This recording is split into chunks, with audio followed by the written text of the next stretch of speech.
Toys Go Green. Toys go green. Many roads lead to Rome. Dr. Harald Kepp with Narocon Consulting is visiting us from Berlin. He is a chemist, and since 1992 he has been providing well-known businesses and organizations with strategic advice on innovative and sustainable development and practical implementation to shift away from oil towards renewable cycles. Today, let's see what he has brought to us today. Have fun with his presentation.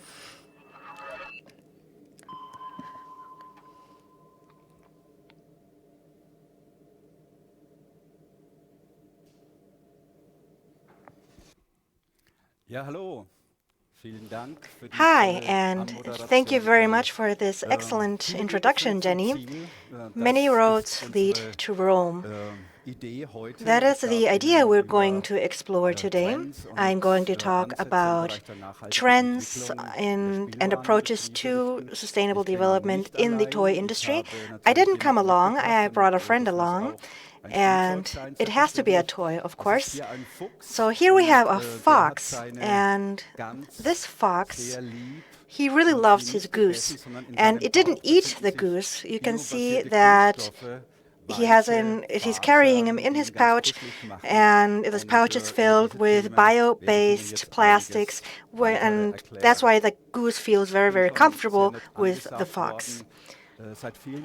As Jenny has already said, I have been working with companies who manufacture and work with plastics, and also other companies who deal with materials. But it doesn't end there. It's a topic that also appeals and is also interesting for politics and for other industries at large. So what we do is we look into this topic and see what can companies do in terms of sustainability and meet the sustainability challenges that we have to face today. So here's an overview. You can see that we're going to talk about the big topics of today: climate crisis. We're going to look at solutions to climate crisis, how the consumers and also policymakers can react to these topics and to these challenges. We can see what the toy industry can do or already has done. The first question that I can ask all of you is, what do you believe is the greatest threat we face in the next 10 years? And we're talking about the negative influences on your personal existence, your family, and your working environment. This is a question that was made by the Global Economic Forum just this year, so it's quite recent. And the top three answers all related with the ecology. And the top answer was climate action failure. They are also afraid that one of the threats is how economic changes can put people at risk, or illnesses and diseases such as COVID-19 or other illnesses beyond the pandemic. All of these are issues that are at the top of people's minds. Climate change is like a wall that you're driving towards and you cannot avoid. And we are seeing the effects of climate change today and how it's starting to affect companies and people alike. If we talk about sustainability, we need to find a way to maintain our living standards.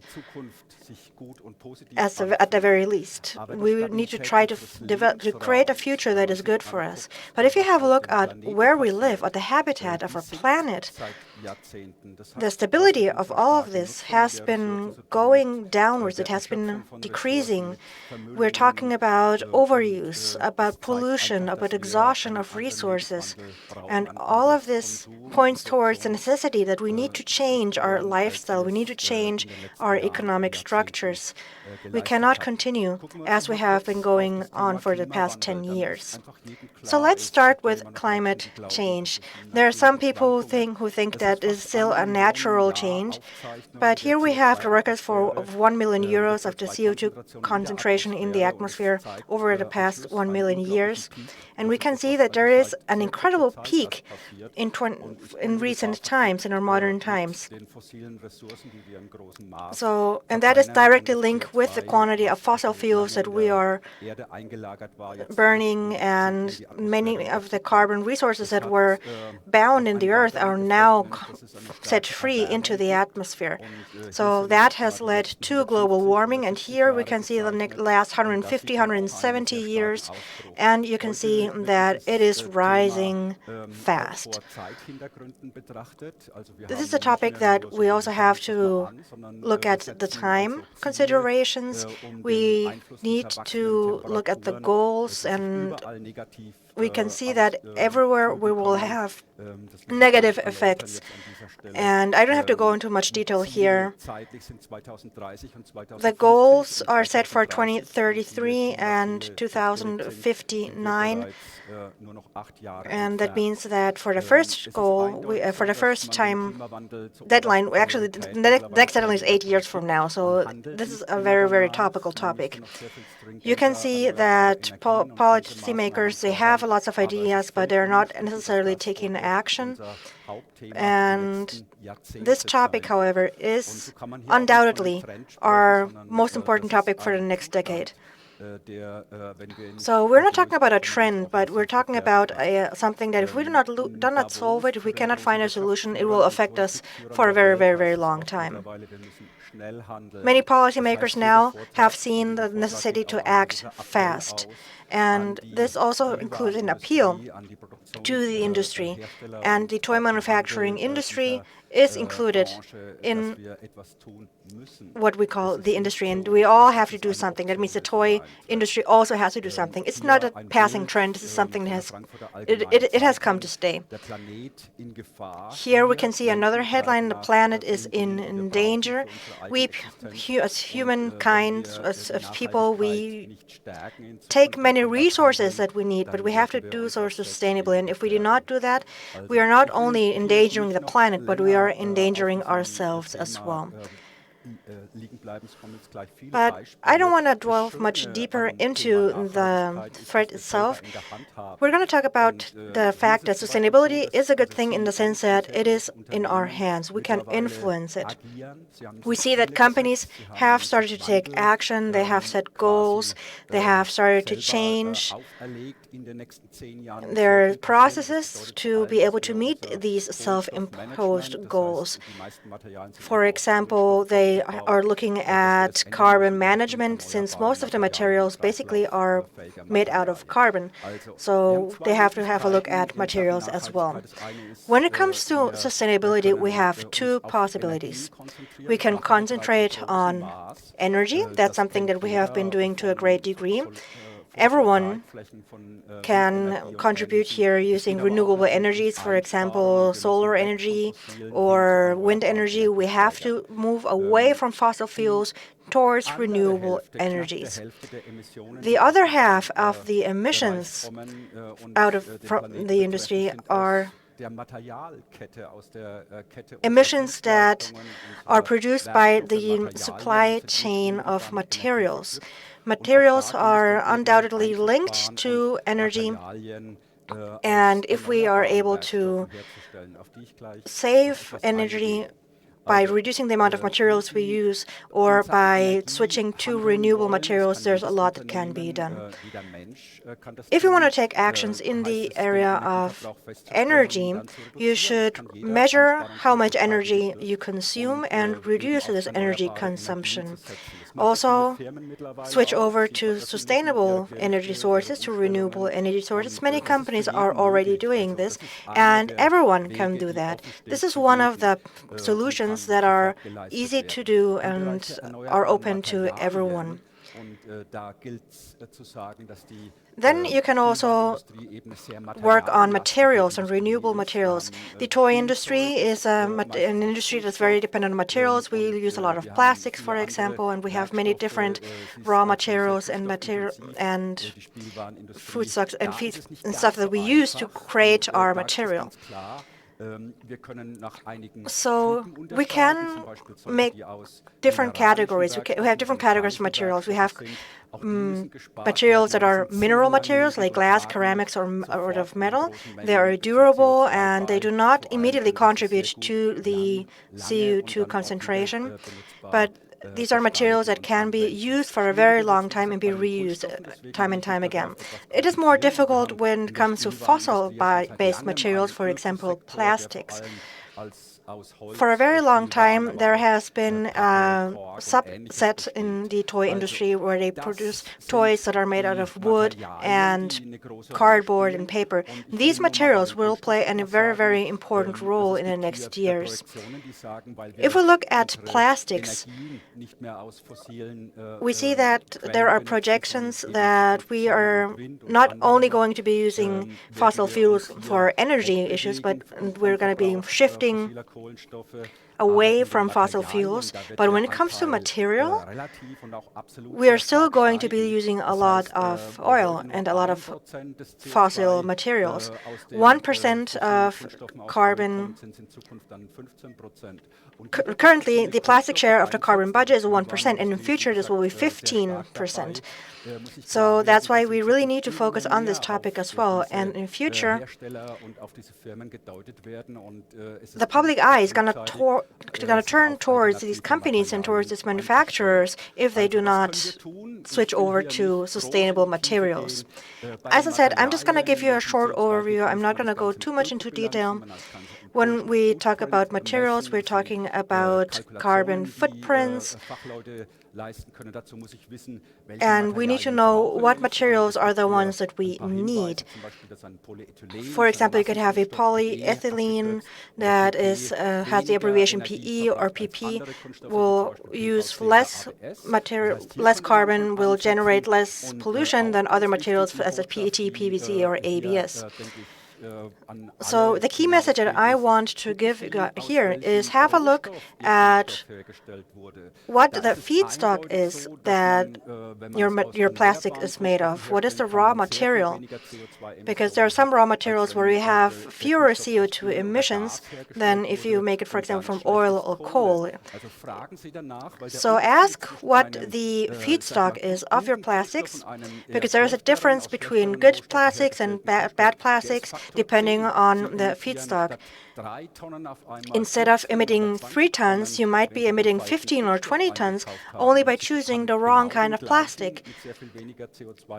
So you can basically produce the same product with the right plastic and still reduce your carbon emissions.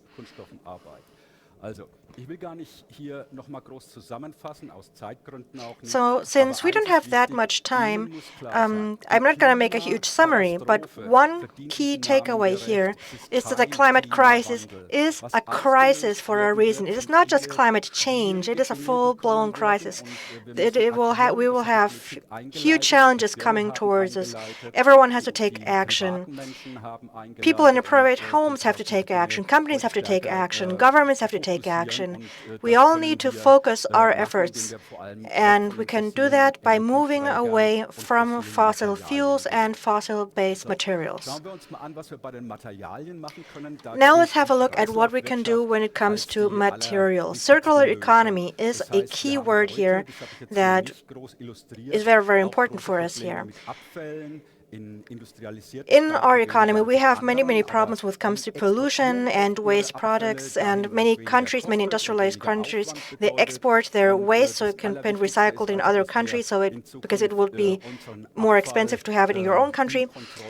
So you need to keep an eye on that, and you need to try to reuse these waste products to create new products. That's the whole idea of a circular economy.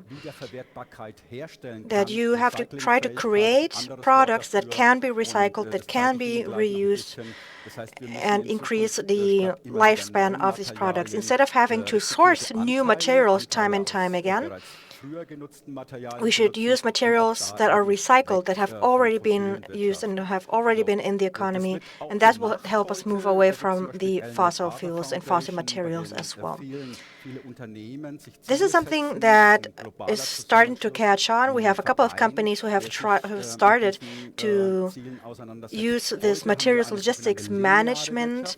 We are moving away from a linear economy, meaning that we are sourcing raw materials from the earth, produce, use, and then discard it. And in future, as you can see it here in this graph, in this area, we see that we're going to try to create a circular economy. It's a very thin arrow that we have here, but the idea is that the problem is that only a very small proportion, a very small amount of the material returns to the economy, returns to the cycle.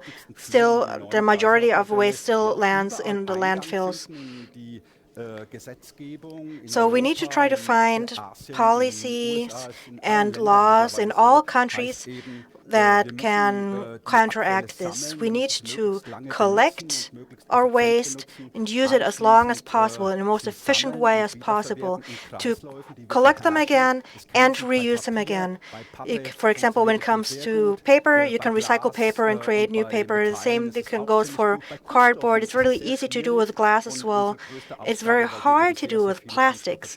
And it's difficult for us in the toy industry because we use a lot of plastics in our toy industry. So how do you design a product so you can reuse the material? You need to start at product design to make it suitable for such a circular economy. It's going to be impossible to have all the materials stay within the cycle to 100%. But we need to try to minimize it. And we could, for example, try to source materials that are from renewable sources or that are biodegradable or greener and just more sustainable. So here's a short summary on when it comes to circular economy. And we are going to continue with our third block, bio-based economy, which is a substantial part of the solution. We need to work with bio-based materials because we cannot have a perfectly circular economy. And in this category, we can talk about bioeconomics or plant-based economics, where we can use, for example, agricultural and silvicultural biomass, including any waste products, and in addition to the renewable raw materials that actually grow and keep growing. We can also use wood or and we can use bioplastics that are produced in biotechnical processes. Here you have an overview of the bio-based plastics. It's quite a complex graph, so I'm not going to talk too much about it.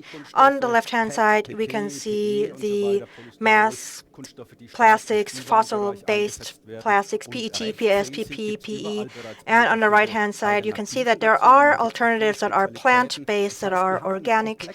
So that means that we have a huge portfolio of products and materials that we can use and resort to when it comes to the manufacturing toys in our industry. And as is the case with renewable energies, we do not consume that much energy. Maybe it's a 20%, but we can increase the savings that we can achieve by switching over to these organic alternatives in materials and in energy as well. If you use bio-based polymers, you can save 50% or even more of CO2 emissions and reduce CO2 by, cut it by half or even more actually, if compared to fossil-based polymers. So you should also take into account that the toy industry, of course, is not the only one, but you also use these materials in other industries and other products.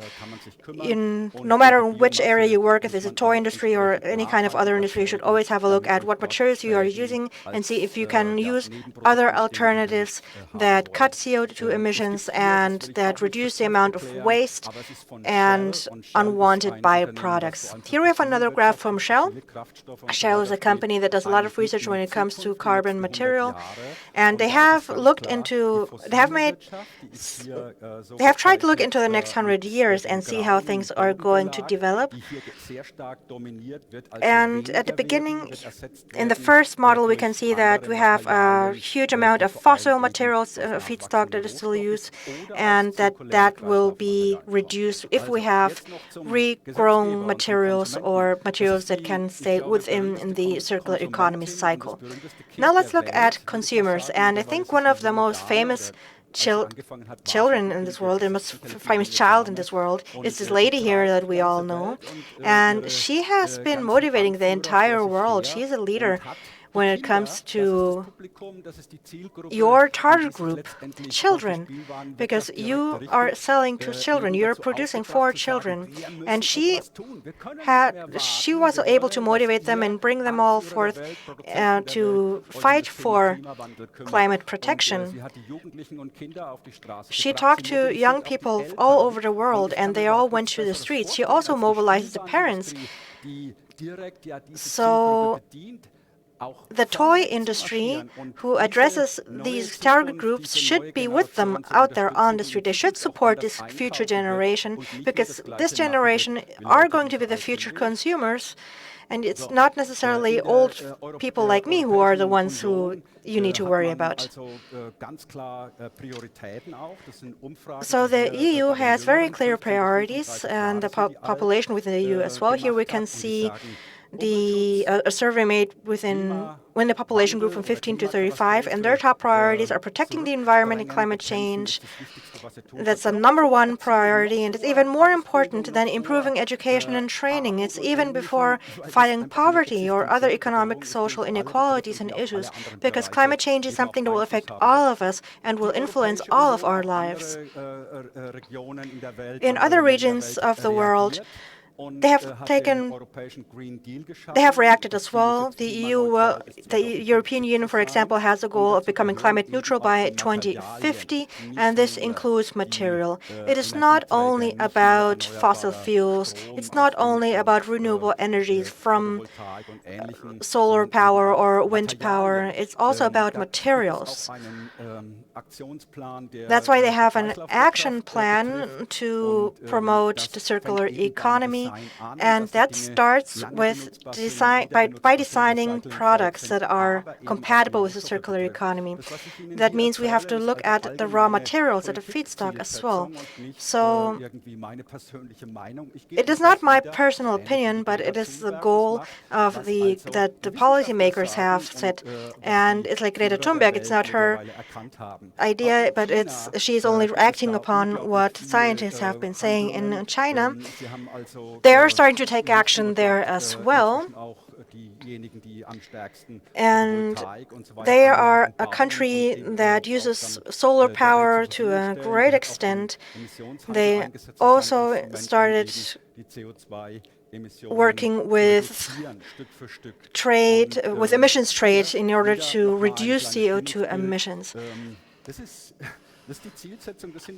And here we can see the young adults that are going to have children someday, and whose children are going to want to play with their products at the stores. And they are afraid. They're afraid that things are going to go wrong, and they need to see that the industry, that retailers are acting as well, that they're not just going on with their day-to-day business as if nothing had happened. They need to see that you take actions as well.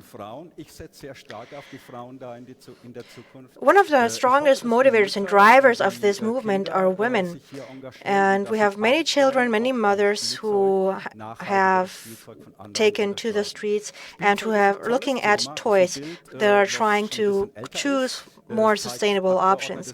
And toys is a huge topic. It's a cool topic. Here you can see a picture of MEPs who are playing with toys as well, and they are showing toys that are made out of sustainable materials, bio toys. Because which politician would not want to be able to show himself in the media with toys and with children to show that he is being or she is being sustainable? So the main and key messages for politics and consumption is that we need the possibilities to use renewable energies. So start using renewable sources and sustainable sources before government makes you. Take the initiative, be proactive. Have a look at what the goals are and make a contribution, because the politics will come around and tell you to do stuff. But also consumers, they want change, they want to see change, and they want to choose better products. So here's a very short overview of what action the toy industry can take. You can see sustainability as a trend in the toy industry. It's a very small trend, as is the case with plastics. I have seen a couple of these products in the past year since I started working, and you can see, well, most of the toy manufacturers, they're not really taking action, they're not doing much, and we have very few who are starting with sustainable products, and some of them have strange designs. But there are many, many companies that have already started to integrate this into their company's DNA, and that are going to start building a portfolio based on sustainable solutions and sustainable materials. Here, for example, we have the event Toys Go Green, which is an excellent example that this is not just a passing trend, it is a necessity. So this is a topic that will be coming time and time again and not be a passing trend anymore, but it will be the standard. And there are many, many areas of the toy industry that will be hearing about how companies have been changing their processes to become more sustainable. I have been involved in the industry for 30 years. I still play Lego. I've been playing Lego for 50 years now. And in the areas that I work, I've seen that they are one of the first companies who have started to turn to bioplastics. They have a roadmap for 15 years. 2015 is when they made the announcement, and back then they said that in the next 15 years, so by 2030, the Lego Group will use sustainable materials in all areas, not only in their bricks, but really everything, from packaging to the bricks to production manufacturing, everything should have bioplastics and sustainable materials. And it is a very good example of how companies can do good, can be more sustainable. It can be Lego, for example, it can be an association, and Lego is a role model. Have a look what Lego is doing. Look at the goals Lego has set for itself, how they are producing toys that are durable. And Lego has many, many, many ideas that you can copy. And I'm just brought a couple of examples here. I'm not trying to advertise for Lego, this company, but I'm sure that other companies are doing good and are doing a great job, but Lego is one of the better known companies who are going down this path. So making plastic from biomass is a huge topic on the European level. There are many pages informing about biomass. There are projects by the European Union regarding this topic. Here you can also see that even the toy fair has this excellent show that they're presenting online. It's called Toys Go Green, and they have these 4 categories that I've already presented to you all as well. You have, for example, toys that are made by nature or inspired by natural resources, or how you can recycle and create things into toys. You can have a look at that. There are many, many cool ideas and examples on the webpage of the toy fair. And then, for the professionals among you, there's a conference that revolves around material and toy design. You can go to the BioToy conference that is also organized supported by the DVSI and the Toy Fair. And this is where the plastic manufacturers can interact and communicate with the toy industry. So, to summarize, we are facing enormous changes and are under huge pressure to change our production and consumption patterns and behavior. If we have a look at the planet as our home, as our habitat, we cannot cannot continue doing business as usual. We need to change. We need to start changing our process, and we can start with young children, with young parents, because they are the ones that have the greatest fears that they will inherit a world that is not as beautiful as other generations had in terms of intact nature, intact resources, etc. Everyone can contribute. Everyone can do something. You can educate yourselves. You can create new products, different products made out of regrowable materials, out of products that can be recycled easily. We can focus on durability, on recyclability, on how we can keep all of these materials within the cycle, the production cycle of our circular economy. We can talk about taxing solutions, importing taxes, for example, when you have importing products that have a huge carbon footprint. You don't have to be a chemist to understand many of these processes. It's actually quite easy to understand, and there are many, many service providers out there that can help you optimize your processes. And the toy industry, you are on the front lines when it comes to this. You can change things. You can change your processes and show to the people that you have heard them, that you have heard how and understand how urgent this is, and that you want to be in the front line, then you are in a position where you can change the way you work to be more sustainable. Thank you very much for inviting me. Thank you very much that I was able to come and present this topic to you. Because sustainability for this little boy that you can see here is not an option, it's not a trend, it is a necessity. Thank you very much.